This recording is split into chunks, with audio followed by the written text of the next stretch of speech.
ओम शांति। आज बाबा के 18 तारीख के महावाक्य हैं। शिव बाबा ने कहा, मीठे बच्चे, बाप तुम्हें नई दुनिया के लिए राजयोग सिखला रहे हैं। इसलिए इस पुरानी दुनिया का विनाश भी ज़रूर होना है। मीठे बच्चे, बाप तुम्हें नई दुनिया के लिए राजयोग सिखला रहे हैं। इसलिए इस पुरानी दुनिया का विनाश भी ज़रूर होना है। प्रश्न है, मनुष्यों में कौन सी एक अच्छी आदत पड़ी हुई है लेकिन उससे भी प्राप्ति नहीं होती? मनुष्यों में कौन सी एक अच्छी आदत पड़ी हुई है लेकिन उससे भी प्राप्ति नहीं होती? तो बाबा ने कहा, मनुष्यों में भगवान को याद करने की जैसे आदत पड़ी हुई है। जब कोई बात होती है तो कह देते हैं, हे भगवान। सामने शिवलिंग आ जाता है, लेकिन पहचान यथार्थ न होने कारण प्राप्ति नहीं होती है। फिर कह देते, दुख सुख सब भगवान देता है। तुम बच्चे अभी ऐसे नहीं कहेंगे। बाबा ने कहा, मनुष्यों में भगवान को याद करने की जैसे आदत पड़ी हुई है। जब कोई बात होती है तो कह देते हैं, हे भगवान। सामने शिवलिंग आ जाता है, लेकिन यथार्थ पहचान ना होने के कारण प्राप्ति नहीं होती है। फिर कह देते हैं, सुख दुख वही देते हैं। तुम बच्चे अभी ऐसे नहीं कह सकते। ओम शांति। सब जिसको बाप रचता कहा जाता है, किसका रचता? नई दुनिया का रचता। नई दुनिया को कहा जाता है स्वर्ग व सुख धाम। नाम कहते हैं परंतु समझते नहीं। कृष्ण के मंदिर को भी सुख धाम कहते हैं। अब वह तो हो गया छोटा मंदिर। कृष्ण तो विश्व का मालिक था। बेहद के मालिक को जैसे कि हद का मालिक बना देते हैं। कृष्ण के छोटे से मंदिर को सुख धाम कहते हैं। बुद्धि में यह नहीं आता है कि वह तो विश्व का मालिक था, भारत में ही रहने वाला था। तुमको भी पहले कुछ पता नहीं था। बाप को तो सब कुछ पता है। वह सृष्टि के आदि मध्य अंत को भी जानते हैं। अभी तुम बच्चे जानते हो, दुनिया में तो यह भी किसको पता नहीं है। ब्रह्मा विष्णु शंकर कौन है? शिव तो है ऊंचते ऊंच भगवान। अच्छा, फिर प्रजापिता ब्रह्मा कहाँ से आया? यह तो मनुष्य ही है। प्रजापिता ब्रह्मा तो जरूर होना चाहिए जिससे ब्राह्मण पैदा हो। प्रजापिता माना ही मुख से एडॉप्ट करने वाला। तुम हो मुख वंशावली। अब तुम जानते हो कि कैसे ब्रह्मा को बाप ने अपना बनाकर मुख वंशावली बनाया है। इनमें प्रवेश भी किया। फिर कहा कि यह हमारा बच्चा भी है। तुम जानते हो ब्रह्मा नाम कैसे पड़ा, कैसे पैदा हुआ, यह और कोई नहीं जानते हैं। सिर्फ महिमा गाते हैं कि परम पिता परमात्मा ऊंच ते ऊंच हैं, परंतु यह कोई की बुद्धि में नहीं आता कि ऊंच ते ऊंच बाप है, हम सभी आत्माओं का वह पिता है। वह भी बिंदु रूप ही है। उनमें सृष्टि के आदि मध्य अंत का ज्ञान है। यह नॉलेज भी तुमको अभी मिली है, पहले जरा भी यह ज्ञान नहीं था। मनुष्य सिर्फ कहते रहते हैं ब्रह्मा विष्णु शंकर, परंतु जानते कुछ भी नहीं है।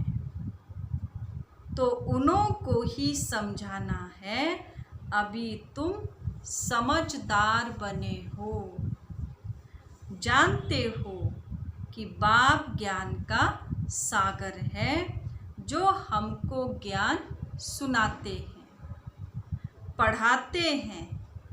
यह राजयोग है ही सतयुग नई दुनिया के लिए, तो ज़रूर पुरानी दुनिया का विनाश होना चाहिए। उसके लिए यह महाभारत लड़ाई है। आधा कल्प से लेकर तुम भक्ति मार्ग के शास्त्र पढ़ते आए हो, अब तो बाप से डायरेक्ट सुनते हो। बाप कोई शास्त्र नहीं बैठ सुनाते, जप तप करना, शास्त्र आदि पढ़ना, यह सब है भक्ति मार्ग। अब भक्तों को भक्ति का फल चाहिए, क्योंकि मेहनत करते हो भगवान से मिलने के लिए, परंतु ज्ञान से ही सद्गति है। ज्ञान और भक्ति दोनों इकट्ठे चल ना सके। अभी है ही भक्ति का राज्य, सब भक्त हैं। हर एक के मुख से ओ गॉड फादर ज़रूर निकलेगा। अब तुम बच्चे जानते हो कि बाप ने अपना परिचय दिया कि मैं छोटी सी बिंदी हूँ। मुझे ही ज्ञान का सागर कहा जाता है। मुझ बिंदु में सारा ज्ञान भरा हुआ है। आत्मा में ही नॉलेज रहती है। अभी तुम बच्चे समझते हो कि उनको परम पिता परमात्मा कहा जाता है। वह है सुप्रीम सोल, अर्थात सबसे ऊंचते ऊंच पतित पावन बाप ही सुप्रीम है ना। मनुष्य हे भगवान कहेंगे तो भी शिवलिंग ही याद पड़ेगा, वह भी यथार्थ रीति से नहीं। एक जैसे की आदत पड़ गई है कि भगवान को याद करना है। भगवान ही सुख दुख देता है। अभी तुम बच्चे ऐसे नहीं कहेंगे, तुम जानते हो कि बाप को सुखदाता कहा जाता है। सतयुग में सुख धाम था, वहाँ दुख का नाम निशान नहीं था। कलयुग में है ही दुख, यहाँ सुख का नाम निशान नहीं है। ऊंचते ऊंच भगवान, वह है सर्व आत्माओं का बाप। यह किसको भी पता नहीं है कि आत्माओं का बाप भी है। कहते भी हैं हम सब ब्रदर्स हैं तो ज़रूर सब एक बाप के बच्चे ठहरे ना। कोई फिर कह देते कि वह तो सर्वव्यापी है, तेरे में भी है तो मेरे में भी है।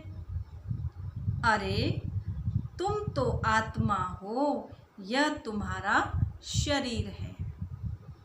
फिर तीसरी चीज कैसे हो सकती है? आत्मा को परमात्मा थोड़े ही कहेंगे। जीव आत्मा कहा जाता है, जीव परमात्मा नहीं कहा जाता। फिर परमात्मा सर्वव्यापी कैसे हो सकता है? बाप सर्वव्यापी होता तो फिर फादरहुड हो जाता। फादर को फादर से वर्षा थोड़े ही मिलेगा। बाप से तो बच्चा ही वर्षा लेता है। सब फादर कैसे हो सकते हैं? इतनी छोटी सी बात भी कोई की समझ में नहीं आती है।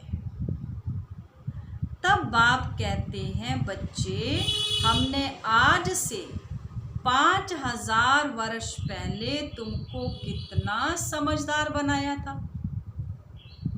तुम एवर हेल्दी वेल्दी समझदार थे। इससे जास्ती समझदार कोई हो नहीं सकता। तुमको अभी जो समझ मिली है यह फिर वहाँ नहीं होगी। वहाँ यह थोड़े ही मालूम रहता कि हम फिर गिरेंगे। यह मालूम हो तो फिर सुख की भासना ही ना आए। यह ज्ञान ही फिर प्रायः लोप हो जाता है। यह ड्रामा का ज्ञान सिर्फ अभी तुम्हारी बुद्धि में है। ब्राह्मण ही अधिकारी रहते हैं। तुम्हारी बुद्धि में है कि अब हम ब्राह्मण वर्ण के हैं। ब्राह्मणों को ही बाप ज्ञान सुनाते हैं। ब्राह्मण फिर सबको ज्ञान सुनाते हैं। गायन भी है कि भगवान ने आकर स्वर्ग की स्थापना की थी, राजयोग सिखलाया था। देखो, कृष्ण जयंती भी मनाते हैं।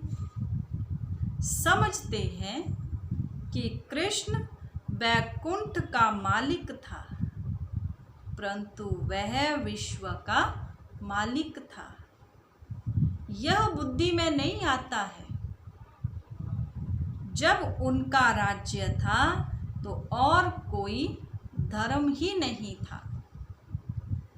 उनका ही सारे विश्व पर राज्य था और जमुना के किनारे था। अब तुमको ये कौन समझा रहे? भगवान उवाच, बाकी वह जो भी वेद शास्त्र आदि सुनाते हैं वह है भक्ति मार्ग के। यहाँ तो खुद भगवान तुमको सुना रहे हैं। अभी तुम समझते हो हम पुरुषोत्तम बन रहे हैं।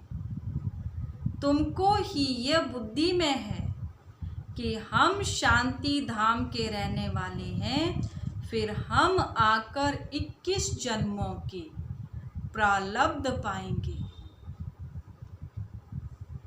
तुम बच्चों को अंदर में खुशी से गदगद होना चाहिए कि बेहद का बाबा शिव बाबा हमको पढ़ा रहे हैं। वह ज्ञान का सागर है। सृष्टि के आदि मध्य अंत को जानता है। ऐसा बाबा हमारे लिए आया है तो खुशी में गुदगुदी होती है ना। बाबा को कहते हैं, बाबा हमने आपको अपना वारिस बनाया है। बाप बच्चों पर वारी जाते हैं। बच्चे फिर कहते हैं कि भगवान आप जब आएंगे तो हम आप पर वारी जाएंगे, अर्थात बच्चा बनाएंगे। यह भी अपने बच्चों को ही वारिस बनाते हैं। बाप को वारिस कैसे बनाएंगे, यह भी गुह्य बात है। अपना सब कुछ एक्सचेंज करना, इसमें बुद्धि का काम है।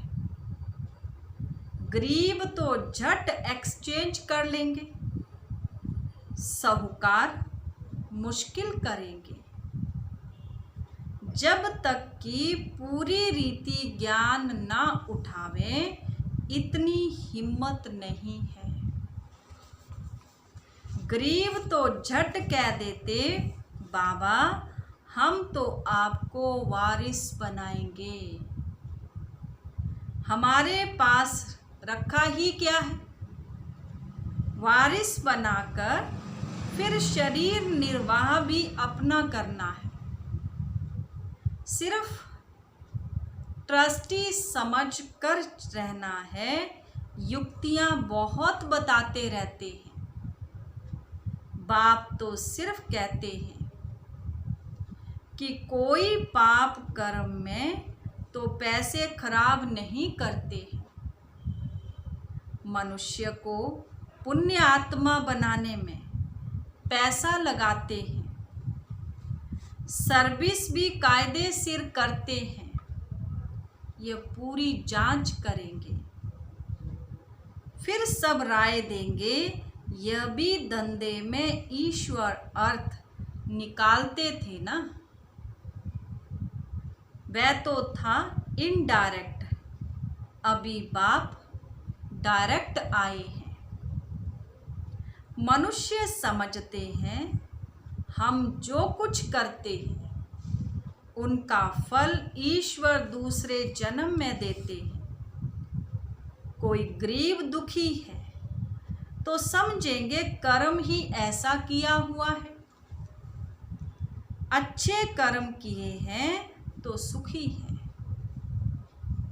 बाप तुम बच्चों को कर्म की गति पर समझाते हैं। रावण राज्य में तुम्हारे सब कर्म विकर्म हो जाते हैं। सतयुग और त्रेता में रावण ही नहीं, इसलिए वहाँ कोई कर्म विकर्म नहीं होता है। यहाँ जो अच्छे कर्म करते हैं उनका अल्पकाल के लिए सुख मिलता है, फिर भी कोई ना कोई रोग खिटपिट तो होती रहती है ना, क्योंकि अल्पकाल का सुख है। अभी बाप कहते हैं यह रावण राज्य ही खत्म होना है। राम राज्य की स्थापना शिव बाबा करा रहे हैं। तुम जानते हो यह चक्र कैसे फिरता है। भारत ही फिर गरीब हो जाता है। भारत आज से 5000 वर्ष पहले स्वर्ग था। इन लक्ष्मी नारायण का राज्य था। पहले गद्दी इन्हीं की चली थी। कृष्ण प्रिंस, फिर स्वयंवर किया तो राजा बन गया। नारायण नाम पड़ा। यह भी तुम अभी समझते हो तो तुमको वंडर लगता है। बाबा आप सारे रचता और रचना की नॉलेज सुनाते हो। आप हमको कितना ऊंच पढ़ाते हो। इसलिए बलिहार जाऊं, हमको तो सिवाय एक बाप के और कोई भी याद नहीं करना है। अंत तक पढ़ना है तो ज़रूर टीचर को याद करना है। स्कूल में टीचर को याद करते हैं ना। उन स्कूलों में तो कितने टीचर्स होते हैं। हर एक दर्जे का टीचर अलग होता है। यहाँ तो एक ही टीचर है, कितना लवली है। बाप लवली, टीचर लवली। आगे भक्ति मार्ग में अंधश्रद्धा से याद करते थे। अभी तो डायरेक्ट बाप पढ़ाते हैं, तो कितनी खुशी होनी चाहिए। फिर भी कहते बाबा भूल जाते हैं। पता नहीं हमारी बुद्धि आपको क्यों नहीं याद करती है। गाते भी हैं, ईश्वर की गतमत न्यारी है। बाबा आपकी गति और सदगति की मत तो बड़ी वंडरफुल है। ऐसे बाप को याद करना चाहिए। स्त्री अपने पति के गुण गाती है ना, बड़ा अच्छा है। यह उनकी प्रॉपर्टी है। अंदर में खुशी रहती है ना। यह तो पतियों का पति, बापों का बाप है। इनसे कितना हमको सुख मिलता है। और सबसे तो दुख मिलता है। हाँ, टीचर से सुख मिलता है, क्योंकि पढ़ाई से इनकम होती है। गुरु हमेशा किया जाता है वानप्रस्थ में। बाप, टीचर, गुरु तीनों ही इकट्ठे हैं। बाप टीचर भी बनते हैं, फिर गुरु बन साथ भी ले जाते हैं। उस एक बाप की ही महिमा है। यह बातें और कोई शास्त्रों आदि में नहीं है। बाबा हर बात कितनी अच्छी रीति समझाते हैं। इनसे ऊंची नॉलेज और कोई होती नहीं। ना जानने की दरकार रहती है। हम सब कुछ जानकर विश्व के मालिक बन जाते हैं। और जास्ती क्या करेंगे। बच्चों की बुद्धि में यह हो तब खुशी में और उसी याद में रहें। पुण्य आत्मा बनने के लिए याद में ज़रूर रहना चाहिए। माया का धर्म है तुम्हारे योग को तोड़ना।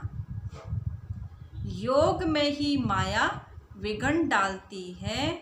भूल जाते हो माया के तूफान बहुत आते हैं। यह भी ड्रामा में नूंद है। सबसे आगे तो यह है, तो इनको सब अनुभव होते हैं। हमारे पास जब आए तब तो सबको समझाऊं ना। यह सब माया के तूफान आएंगे। बाबा के पास भी आते हैं, तुमको भी आएंगे। माया का तूफान ही ना आए, योग लगा ही रहे तो कर्मातीत अवस्था हो जाए। फिर हम यहाँ रह नहीं सकते। कर्मातीत अवस्था हो जाएगी तो फिर सब चले जाएंगे। शिव की बारात गाई हुई है ना। शिव बाबा आए तब हम सब आत्माएं जाएं। शिव बाबा आते ही हैं सबको ले जाने के लिए। सतयुग में इतनी आत्माएं थोड़े ही होंगी। अच्छा, मीठे मीठे सिकिलदे बच्चों प्रति मात पिता बाप दादा का याद प्यार और गुड मॉर्निंग। रूहानी बाप की रूहानी बच्चों को नमस्ते। रूहानी बच्चों भी रूहानी बाप दादा को गुड मॉर्निंग और नमस्ते जी, नमस्ते जी। धारणा के लिए मुख्य सार है। फर्स्ट पॉइंट, शिव बाबा को अपना वारिस बनाकर सब कुछ एक्सचेंज कर देना है। वारिस बनाकर शरीर निर्वाह भी करना है। ट्रस्टी समझकर रहना है। पैसे कोई भी पाप कर्म में नहीं लगाने हैं। बाबा ने कहा है शिव बाबा को अपना वारिस बनाकर सब कुछ एक्सचेंज कर देना है। वारिस बनाकर शरीर निर्वाह भी करना है। ट्रस्टी समझकर रहना है। पैसे कोई भी पाप कर्म में नहीं लगाने हैं। सेकंड पॉइंट, अंदर खुशी में गुदगुदी होती रहे कि स्वयं ज्ञान का सागर बाबा हमको पढ़ा रहे हैं। पुण्य आत्मा बनने के लिए याद में रहना है। माया के तूफानों से डरना नहीं है। अंदर खुशी में गुदगुदी होती रहे कि स्वयं ज्ञान का सागर बाबा हमें पढ़ा रहे हैं। पुण्य आत्मा बनाने के लिए याद में रहना है। माया के तूफानों से डरना नहीं है। आज का वरदान, रूहानियत की स्थिति द्वारा व्यर्थ बातों का स्टॉक समाप्त करने वाले खुशी के खजाने से संपन्न भव। रूहानियत की स्थिति द्वारा व्यर्थ बातों का स्टॉक खत्म करने वाले खुशी के खजाने से संपन्न भव। रूहानियत की स्थिति द्वारा व्यर्थ बातों के स्टॉक को समाप्त करो, नहीं तो एक दो के अवगुणों का वर्णन करते बीमारी के जर्म्स वायुमंडल में फैलाते रहेंगे। इससे वातावरण पावरफुल नहीं बनेगा। आपके पास अनेक भावों से अनेक आत्माएं आएंगी, लेकिन आपकी तरफ से शुभ भावना की बातें ही ले जाएं। यह तब होगा जब स्वयं के पास खुशी की बातों का स्टॉक जमा होगा। यदि दिल में किसी के प्रति कोई व्यर्थ बातें होंगी तो जहाँ बातें हैं वहाँ बाप नहीं पाप है। आज का स्लोगन है, स्मृति का स्विच ऑन हो तो मूड ऑफ हो नहीं सकती। स्मृति का स्विच ऑन हो तो मूड ऑफ हो नहीं सकती। चाची, ओम शांति।